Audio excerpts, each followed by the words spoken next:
So select Get Started Now and then Start Now. The first thing you're going to do is it's going to show the date, and make sure that your park that you're going to that day is the first one, and hit Continue. Make sure everyone in your party is selected, because if not, it will keep leaving off the person that is not selected. On this day, we were at Epcot, and this was back before only Remy is the purchased individual lightning lane. So I have Remy. Next, I'm going to choose Test Track, and then I'm going to scroll up, and I'm going to select Frozen Ever After. And then I'm going to hit Continue. I'm going to skip. And then you can select height requirements, but I didn't need it for this trip, so I just hit Continue. And then it's going to say about the individual lightning lanes are not currently available. So we're going to skip for now, and that's just because it's prior to 7 o'clock. So they were not available. So now I'm going to hit Close, and then I'm going to go to my tip board. And you will see that the 3 selections that I made are at the top of my list. And the reason why I do that is because it makes it easier to select rather than scrolling through all the different options. However, I prefer to only have 2. So I'm actually going to edit selections. I'm going to go and I'm going to deselect Frozen Ever After. So now only thing that's up there are Remy's and Test Track. The first thing I'm going to do is get Test Track, and then I will purchase Remy's. But throughout your day, you're going to edit selections and only keep like your 2 most interested, the 2 attractions that you're most interested at the top. That way you can easily refresh and see what's available. So now I'm going to show you how to do the 7 a.m. drop, and this is going to be for Hollywood Studios. I forgot to record selecting the selections, but the 2 that I have at the top are Slinky Dog Dash and Star Wars Rise of the Resistance. So let's get started. I always take an extra computer to work on while I'm there, so it does have the seconds hand on there. I use time.is or timeanddate.com/Disney World. But you can use like your watch second hand as well. I just really recommend having something with the countdown. I normally start recording at 6:59 on the dot.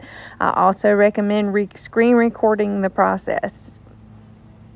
As you can see, it was 7 o'clock, and right at that time I refreshed. I hit Book Experience for Slinky Dog Dash. Continue. You can see it's a 12:05 to 1:05. Now usually then something went wrong. This is why it is important to screen record, because if something goes wrong, then you can show it to guest experiences. But I was able to keep pushing forward. Now, had it been a later time than that, I probably would have waited on the 7-Eleven drop. However, I'm going to show you why I'm not going to count on that. I'm going to pause this for a minute. I'm going to back up. Okay. So with Slinky Dog Dash, we were arriving to the park later in the afternoon. So the 12:05 to 1:05 actually worked for us. If you were going there early, I recommend the earliest time available. And of course, like me getting that glitch or that error is the reason why it threw the time so late.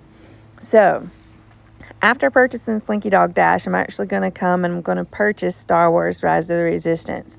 So I go back to my tip board. So after this, I go back to my tip board, and then I'm going to purchase for $15. All right. Close, purchase for $15. What am I doing? Oh, I'm actually purchasing Mickey and Minnie's Runaway Railway. Had a friend doing the Star Wars Rise of the Resistance at the same time. So remember, we're not getting there until later this afternoon. So on the individual lightning lanes, you can actually select a time. And so I chose 2:05 to 3:05. Sometimes this time can jump back, even though like you selected 205 to 305. It's not confirmed until you've paid for it. Here I'm going to purchase. The green is for the card on your My Disney Experience account, and the checkout with Apple Pay is for your wallet.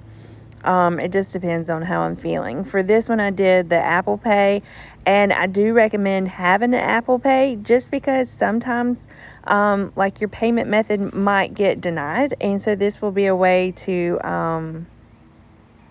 ensure that you can purchase it. So as you can see, we had Star Wars Rise of the Resistance, and it will say purchased beside it and booked, the green checks.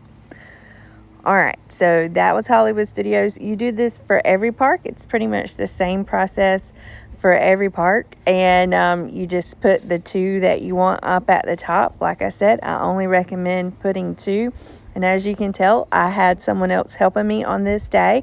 She actually did the Star Wars Rise of the Resistance, and then I did Slinky Dog Dash and Mickey and Minnie's Runaway Railway. Thankfully, there's only one individual lightning lane that you can purchase each day, so you do not have to worry about 2 unless you are park hopping. But if you are park hopping, it is an advantage because you can at least purchase 1 for each park. Whereas in the beginning, you had the option of 4, but you had to choose only 2 because that's the most that you can purchase. So this is an overview of Genie Plus. So on this, I wanted to demonstrate the 7-Eleven drop. You can see that I was signed in at 7:10. Slinky Dog Dash says that it's not currently offered. I've already booked it, but I wanted to show how there is another drop around 7-Eleven. So it's going to say not currently offered, not currently offered. All I'm doing is refreshing by pulling down. Some people call it fiddle faddling. You'll see that 6:30, don't book it. See, 9:45. And then you could book experience and it would be a 9:45 time. That was at 7-Eleven. It might not be right at 7-Eleven. Let's see if it was right at 7-Eleven. So I'm reversing it. So we saw the 6:30. Let's see, the 6:30 popped up at 7-Eleven and then 9:45. So don't be quick to the draw if you miss that 7 a.m. drop and you're doing the 7-Eleven. However, let me show you why you don't want to count on the 7-Eleven. Okay, so this is from today, and you'll see that at 7:09, there was 2:45, 3:35, and I kept refreshing, and a early morning time never popped up around 7-Eleven. So you can see I was checking availability 4:45. It just kept getting later and later and later. And this is at 7:09. So I was even a little early. So I was like, well, maybe I was early, but I wasn't. And never, like 12:35 was the earliest time that it got. And it was at 7:10. So let's fast forward.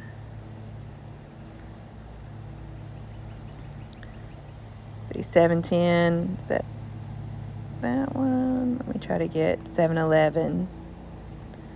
It's a long minute. See, 7-Eleven, it was 7:30. So whenever I say, like, don't count on it, this is what I mean. This was from this morning. So over the next few days, if you want to try it out yourself and see around that 7:09, they might be dropping them at 7:08 now. So what I do is I just kind of adjust my time and watch for it. However, let me tell you about the 7:34 drop. Signing in at 7:34, but based on this, I would do a little bit earlier. As you can see, Star Wars Rise of the Resistance was sold out in that previous video. But you can see now there are morning times available for purchase. This drop is not widely known. This is not something that the bloggers and the Instagrammers and the YouTubers have discovered. So right now there's still availability. Also, don't count on this, but also if you're the one that's having to do all of it and you're going for Star Wars Rise of the Resistance, do not book a nighttime one. So if it's after 5 p.m., exit out of it. and then wait for this 734 drop. May want to start at 732, and basically what I'm doing is I'm just refreshing.